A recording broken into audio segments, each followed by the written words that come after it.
যুক্তরাজ্যে শিশুদের formula milk কেনার ক্ষেত্রে লয়ালিটি পয়েন্ট, ভাউচার, এমনকি যেটি বলা হচ্ছে গিফট কার্ড, সেইগুলো যেন ব্যবহার করতে দেওয়া হয়। এই সংক্রান্ত বেশ কিছু সুপারিশমালা দিয়েছে একটি কম্পিটিশন রেগুলেটর। তারা বলছে যুক্তরাজ্যে শিশুরা প্রত্যেকটি ফর্মুলা মিল্ক যেগুলো বাজারে রয়েছে সেগুলো থেকে যথেষ্ট পরিমাণ পুষ্টিমান পায় এবং একজন শিশুর যে পরিমাণ পুষ্টিমান দরকার সে ধরনের পুষ্টিমান বাজারের সবগুলো ফর্মুলা মিল্কে রয়েছে। এবং এক্ষেত্রে যদি পিতামাতা এক কোম্পানি থেকে পরিবর্তন করে অন্য কোম্পানির ফর্মুলা মিল্ক কেনে তাহলে বছরে 540 পাউন্ড পর্যন্ত সেভ করতে পারে। The competition and markets authority CMA তারা বেশ কিছু সুপারিশ করেছে এবং এই সংক্রান্ত সংবাদ প্রকাশ করেছে BBC সহ বিভিন্ন সংবাদ মাধ্যম।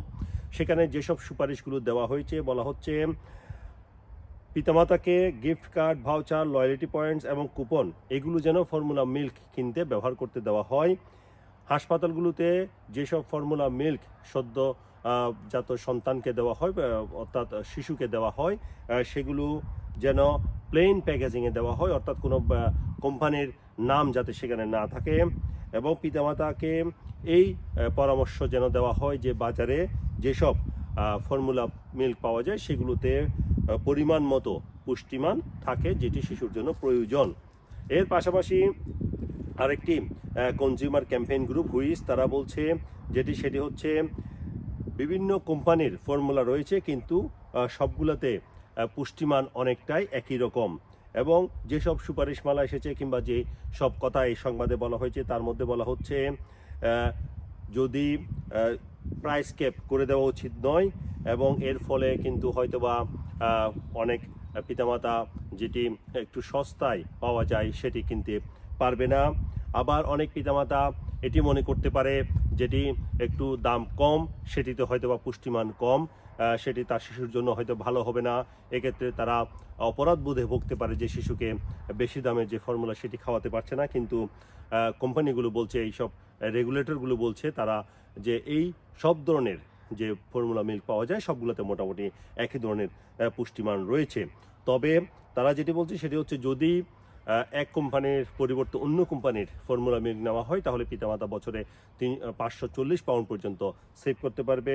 এক্ষেত্রে তারা যেটি বলছে সেটি হচ্ছে যে আপটামিল যেটি বহুলভাবে জনপ্রিয় সেটির পরিবর্তে যদি একটু কম দামের লিটল স্টেপস সেটি নেওয়া হয়, সাধারণ যে আপটামিলের পরিবর্তে লিটল স্টেপ নেওয়া হয় তাহলে বছরে 300 পাউন্ড সেভ করতে পারবে। আর যেটি আপটামিলের প্রিমিয়াম ব্র্যান্ড রয়েছে আপটামিল অ্যাডভান্স, এটির পরিবর্তে যদি লিটল স্টেপ নেওয়া হয় তাহলে এই সেভিংয়ের পরিমাণটি 540 পাউন্ড হয়ে যায়। এবং এর পাশাপাশি বলা হচ্ছে বিজ্ঞাপনে নিষেধাজ্ঞা দেওয়া, আরও কিছু কার্যকর পদক্ষেপ যদি নেওয়া হয় তাহলে হয়তোবা দেখা যাবে যে পিতামাতার যে সেভিংস সেটি কার্যকর করা হবে এটি এবং ভালো হবে। এর পাশাপাশি বলা হচ্ছে যে যেসব কোম্পানি এইসব আপটামিল কিংবা অন্যান্য ব্র্যান্ডের ফর্মুলা মিল্ক বাজারজাত করে তাদের পক্ষ থেকে বলা হচ্ছে যে তারা রেগুলেটরের যে রিকোয়ারমেন্ট সেই অনুযায়ী দেওয়া হয়। তার মধ্যে আপটামিল এবং কাউ অ্যান্ড গেটের যে কোম্পানি ডানুনি তারা বলছে যে সবগুলো ফর্মুলা মিল্কে মিনিমাম যে রিকোয়ারমেন্ট যে পরিমাণ পুষ্টিমান থাকা উচিত সেটি দেওয়া হয়।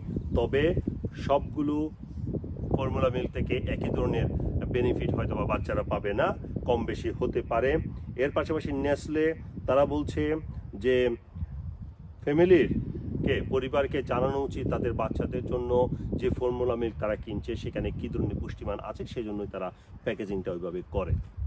Sarwar Hossain, top news, London.